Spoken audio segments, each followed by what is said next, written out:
YouTube, Garage for Us, back with another video. Here with the LS swap for the 1988 box Chevy update. So I got the motor in, I want to say last video. I got the C10 headers. Everything's pretty much installed, even including this, put that on there. Even including the fuel line. I ran the fuel already for it. Some updates. Okay, this AC bracket right here, make sure you get the one that's similar to the ICT billet R4 adapter. It's a cheaper one, it costs like $154 on Amazon. Get that one, don't get the one that's single, so it'll come with one single bracket right here instead of both of those brackets. That one will not work for this. It won't the lines won't add up. The mounting points won't add up at all. They want to go inside the what is that there? That water pump and all of that stuff. Okay, so I'm gonna give you a walk around, but I'm gonna go through some of these parts first. So the fuel pump is a Spectrum Premium, part number FG10F. That's the fuel sending unit itself. The gas tank is a Dorman fuel tank for a 1996 Chevy Caprice SS, part number 576367. Okay, the pickup tube for the transmission, I gotta do some mods for it. It fits and all, it just I don't have any way to put the mounting tab on the transmission, so I might have to weld that. But that's a All-Star part number ALL or ALL69118. The oil pan, I had that 302-2 oil pan on there. That won't work with the Caprice. As you can see right there, we don't got anything touching. When I put the transmission in with that 302-2, it touched just a little bit down there. I could have tried to grind it and all of that, so I went with a 302-1. So remember that if you're doing an LS swap on a box Chevy, a 302-1 is the right one, not 302-2. Okay. So that fuel hose or fuel line is PTFE. I got a Corvette fuel filter. You know, to regulate the PSI. My first start, I'm gonna try to do the first start here in a couple days. But this is how everything is looking. Oh, another thing, I might need y'all, someone to give me a hand with this to let me know how to throw this into the video. I don't know how it's gonna, which scene it's gonna come in at, but this is the belt here. It's 105/8. This the part number right there. So that's the belt size that you will want to use for this kind of setup with the R4 and the pulley right here, because they do got one with a pulley right here. And the kit came with a belt, but that belt was too long. Actually, they was able to buy the belt for me because that belt was way too long. Again, it's 100 inches and 5/8.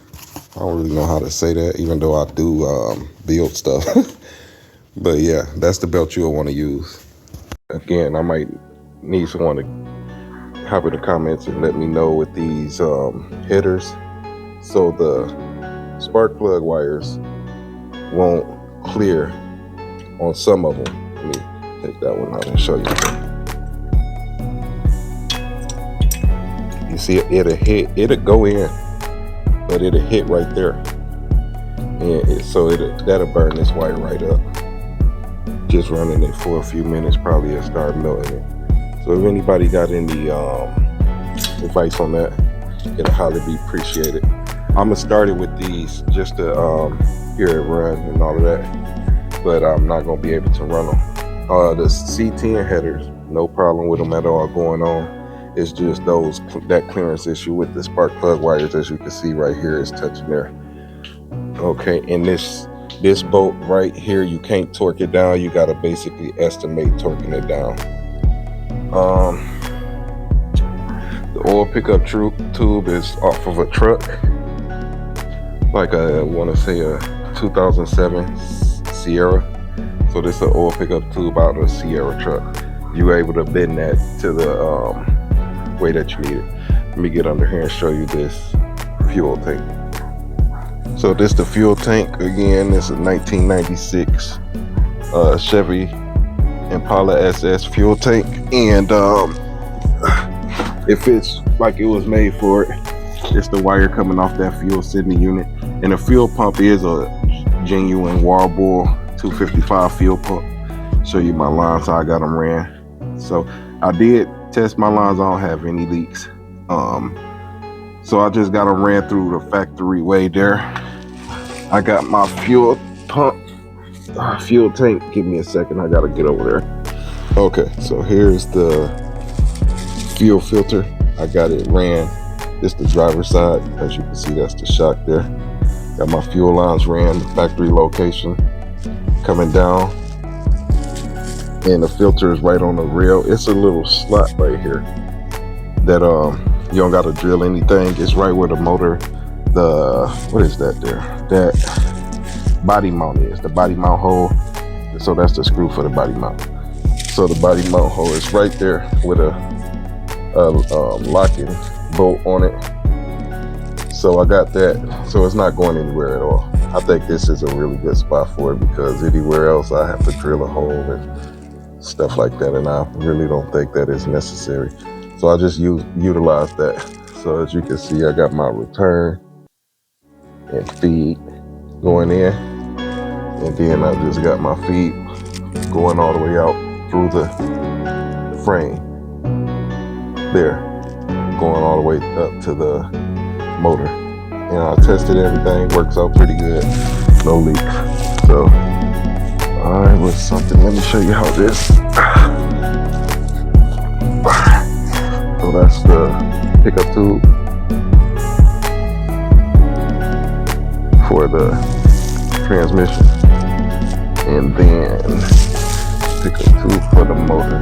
As you can see, it's right there. So that's the motor pickup tube.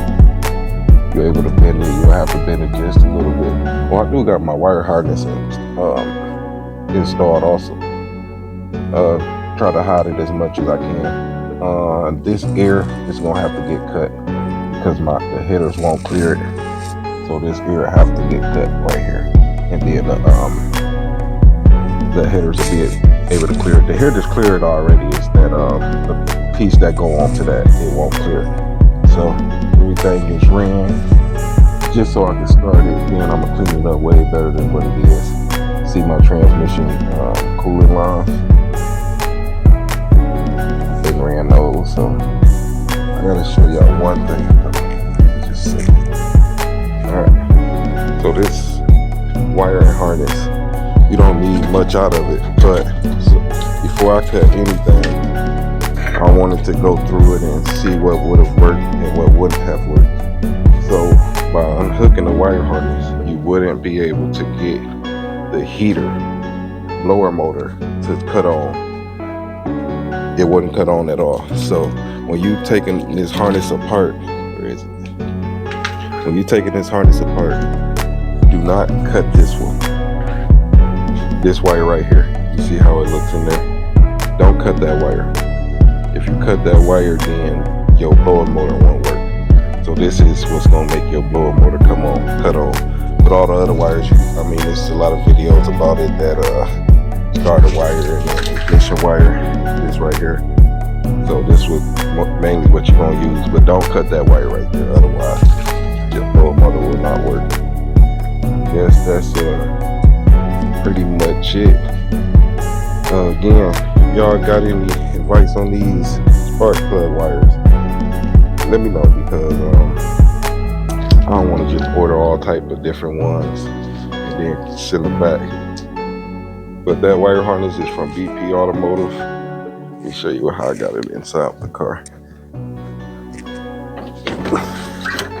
The wire harness is from BP Automotive, and it comes with everything. The relays and fuse box, connectors for the TCM and ECU, and all this stuff here. Some of this stuff I'm gonna have to redo to get the length that I want. It's my accelerator pedal. I could have hooked that up, but I got some loom coming. I want to loom stuff first. So it ain't too bad. You just need to know some of them basic things. Again, like I said, that 302-2, it'll work. It will. It barely kisses it. It barely kisses that frame. But I ain't wanna risk it at all. So 302-1 is the oil pan you'll want to use for the box Chevy. A lot of people use 302-2. I don't think after they put the transmission in, they noticed that on the right hand side it just kisses it, and when this motor start moving, you know, it just like that. It like after you hit the gas, it don't jump, but it do move, and I ain't want any mishaps. So again, this garage for us.